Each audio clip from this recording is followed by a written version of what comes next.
What is up, guys? Welcome back to the channel. So today we are going over my picks for UFC 316 Merab versus Sean O'Malley Part 2. Finally, we got to June, the summer of the UFC. We got past the slump.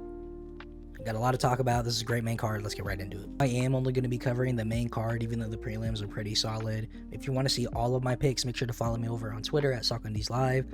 I live tweet during all the fights, and I put all of my predictions on there. So follow me over there. For the first fight of the main card, we got Vicente Luque versus Kevin Holland. This one's pretty easy to call in my opinion. I think it's kind of a layup for Kevin Holland. Now, I know Kevin Holland hasn't really been on a tear. He's been, I think, actually 50-50 in like his last 10 fights. So we can't really truly call any fight for him a layup. It depends which Kevin Holland shows up. But on the other side of the coin, Vicente Luque is just a shell of himself, and we all know it. Yes, he did have a recent impressive win against Themba Gorimbo, but I don't rate Themba Gorimbo too highly. I think Holland is significantly better than Themba Gorimbo, and if that were Holland in that position, he would not have put himself into that position to where he could get cracked by Vicente Luque. His physical attributes simply wouldn't allow it. Unless Holland fucks this up really bad and slips up somewhere, I don't see how Luque gets a W here. I just think Holland's going to pick him apart on the feet, and if it goes to the ground, which hopefully Holland doesn't risk it and keeps it on the feet, Holland might even have the advantage on the ground. I don't know. Anyways, what I'm saying here is it's Holland's fight to lose. Yes, Luque could catch him with something. Yes, Luque could snag an arm or something. But if that were to happen, that would probably be because Kevin Holland let it happen. He slipped up somewhere, got cocky, was taunting. We never know with that guy, right? Holland did say he wants to fight 5 times this year. I tweeted out, I don't think it's possible at all. One bad punch, one bad fight, he's out. The commission isn't going to let him fight for the rest of the year. Yes, he's done it before, but it's a new era out there of welterweights. And if he gets a nice win here, which I think he will, he might get put up against a killer that might do some real damage to him. Comment down below, what do you think? Is Holland biting off more than he can chew? Will he fight 5 times? I don't think so. Let me know what you think down below. Anyways, I got Kevin Holland via TKO, either late in the first or in the second round. We are on to the next fight of the night. We got Mario Bautista versus Patchy Mix. I've been really excited for this fight ever since they announced it. I think this is great matchmaking by the UFC. I know it's short notice and it wasn't completely planned, but to put a villain as big in terms of haters against a babyface, I would say, in Patchy Mix in his debut, think of the possibilities. If Patchy Mix goes out there and dispatches Mario Bautista like the way he's saying he will, he's going to have a lot of fans. Now, if Mario Bautista goes out there and grinds out Patchy Mix the same way he did Jose Aldo, his notoriety fucking doubles. Even if you set that aside, this is a pretty compelling matchup, and I think it's a lot closer than what people think. In Patchy Mix's last fight, he took on Magomedov, and a lot of people feel like it was a robbery that Magomedov won. Now, me, along with a lot of other people, believe Bautista is better than Magomedov. So, I know MMA math isn't perfect, but if the brights are even a little too light for Patchy Mix, combine that with Bautista's relentless pressure, that could give Mix a lot of problems in there. He might freeze up and Bautista might take advantage. He's acclimated in there. He's used to the boos. He's shown that he doesn't give a fuck what the fans say. He'll do what he has to do to win, no matter how boring. He's just the more proven fighter. Because of that alone, I think I'm going to have to go with Bautista.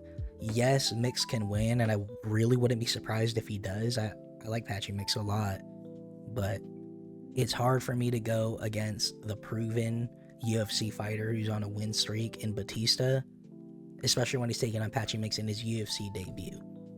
It's a tough test, but if Mix is as good as he says he is, this shouldn't be a problem.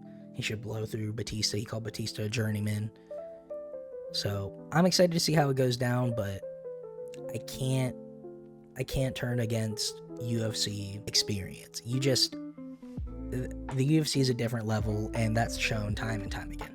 I don't think Bautista is going to finish him. He's probably going to grind him out to decision. So, yeah, Mix might win, but I'm going to have to go with Bautista via split decision. Up next, we got a rebooked fight in Kelvin Gastelum versus Joe Pyfer. If you don't remember, Joe Pyfer had to pull out due to stomach issues. I think he must have drank the water over there in Mexico or ate the lettuce. I don't know. In my opinion, this fight hasn't changed at all. I think Pyfer is going to go out there and probably style on Kelvin. Kelvin is like the UFC sacrificial lamb in the ritual that is reviving Joe Pyfer's hype. For a while there, they were really pushing him down our throat, be like Joe Pyfer. But ever since he got clapped up by Jack the Joker Hermanson, they were kind of forced to take a step back. And that Kelvin fight was really his rebound.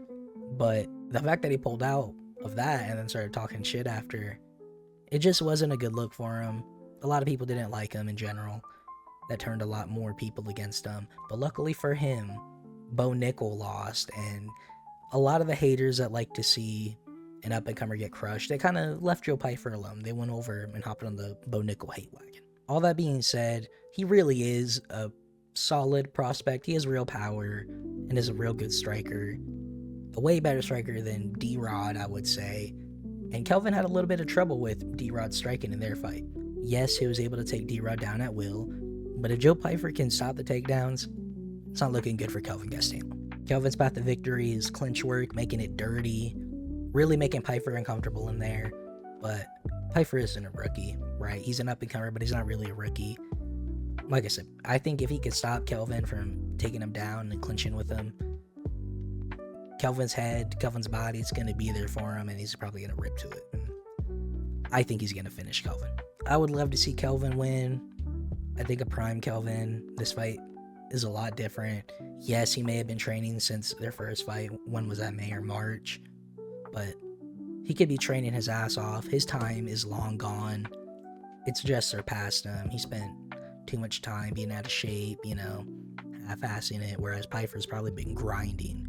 Yes, he did go to Turkey for a little bit, but he's been, I don't know if he's been more active, I think so, but he's just the guy coming up. Kelvin's the guy coming down. Tale as old as time. I got Pyfer via TKO late in the third, or he's going to win by unanimous decision. We're on to the co-main event. We got a solid women's title fight. We got Juliana Pena versus Kayla Harrison. I'm very conflicted on this one. Typically, I would just say Pena based off her UFC tenure compared to Kayla's. But Kayla is a fucking physical specimen.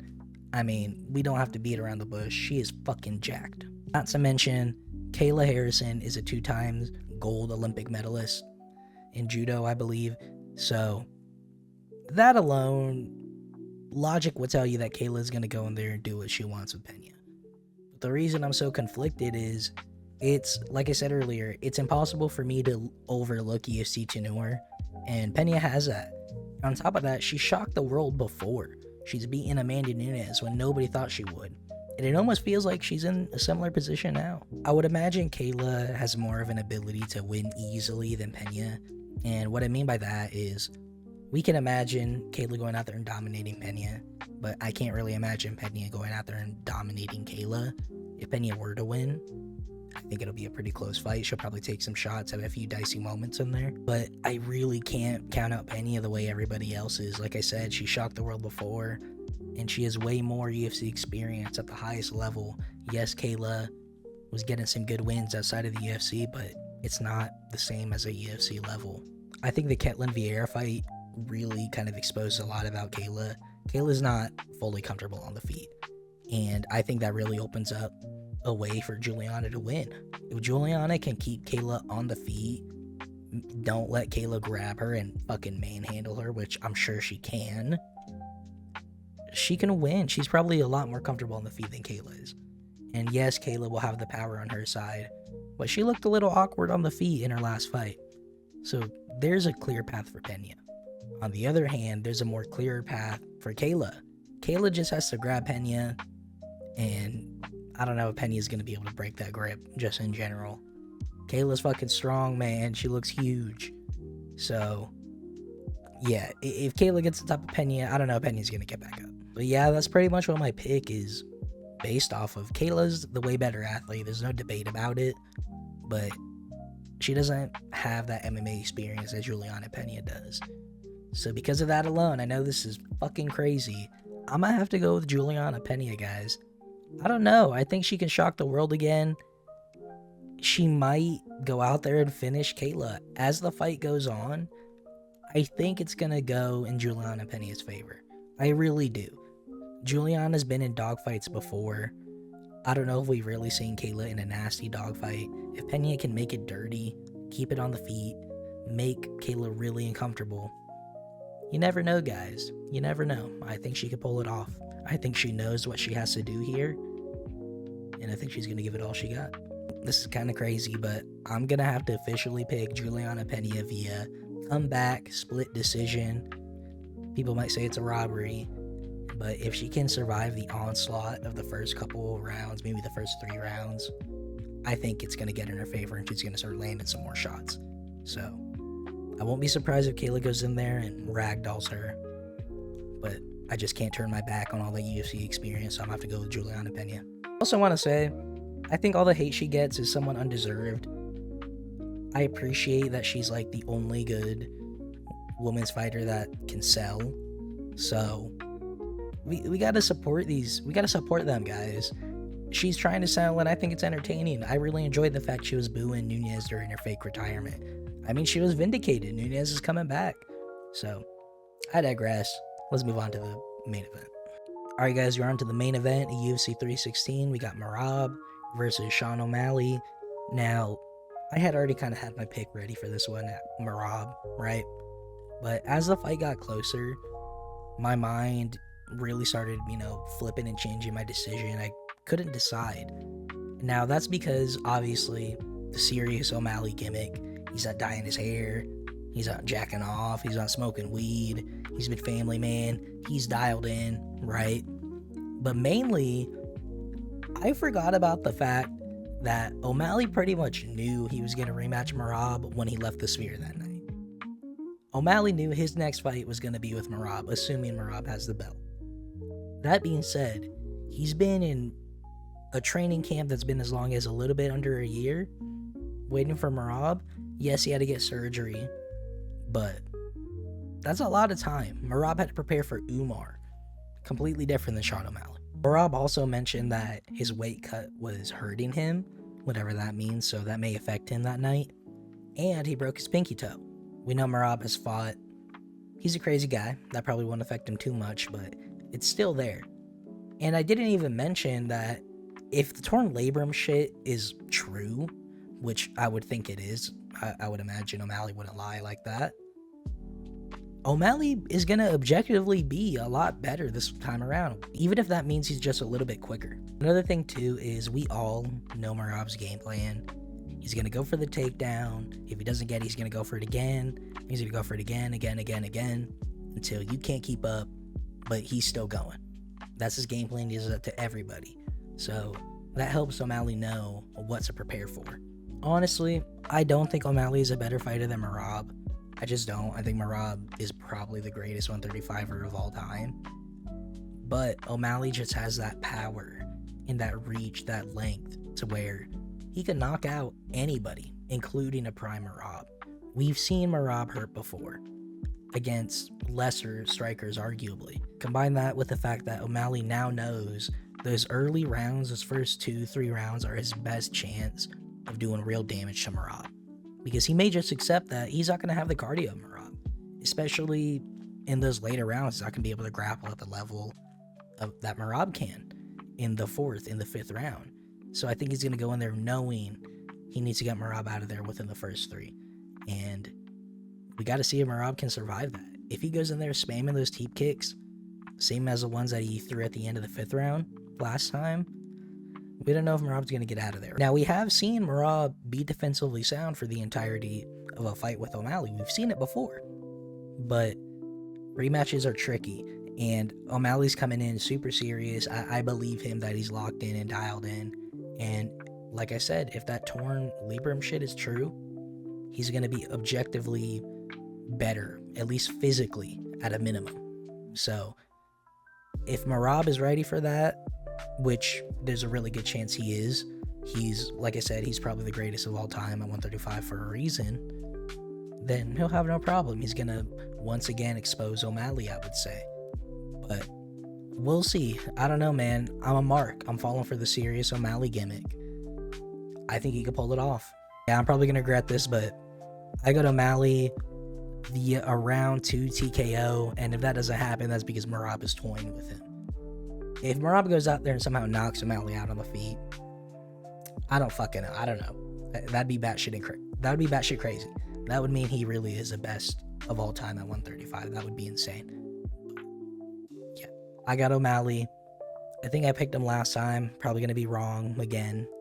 Merab is that good, but O'Malley just has intangibles. Alright guys, that is going to be it for today. Comment down below, what do you think of my picks? How casual were they? Which ones do you agree with? Which ones do you disagree with? Why? Let me know down below. Make sure to like, subscribe, share with your friends. We're a very small channel, so any view, any interaction, any share you do goes a very, very long way here. And I want to thank you for tuning in. Thanks for watching, taking time out of your day. Make sure to subscribe. Follow me over on Twitter at SockOnDsLive. Like I said, I live tweet during all the fights. I post my prelim picks over there as well.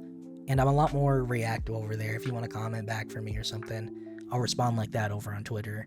Sometimes I don't get these YouTube comment notifications. So yeah, thanks for tuning in, guys. And I will have my reaction review video on Sunday night or Monday morning. Probably Sunday night. Thanks for tuning in. See ya.